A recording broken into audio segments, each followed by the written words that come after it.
Also, I think, and look, I don't know you very well, but the perception I get is that you're similar to the late great Sir Bobby Robson, in that he carried on managing because he said, well, if I stop, what else is there to do? I think if you stopped writing, you'd go nuts, wouldn't you? I think retirement is the worst thing that can happen to anybody, whatever you're doing in life, whatever your occupation. To retire, I mean, this is a general and a sweeping generalization. Of course, there are people who are very happily retired. My sister is one of them. But for me, retirement equals death. It just means that you stop.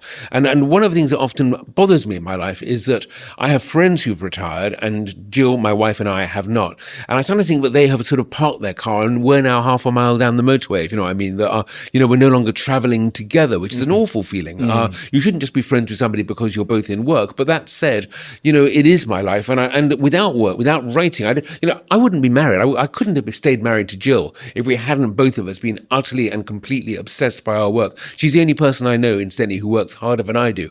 And our whole marriage, people used to say we had a post-it note marriage because they'd come to our house and all they would see was post-it note messages to each other about the work we had to do that day, stuck on every surface you could see.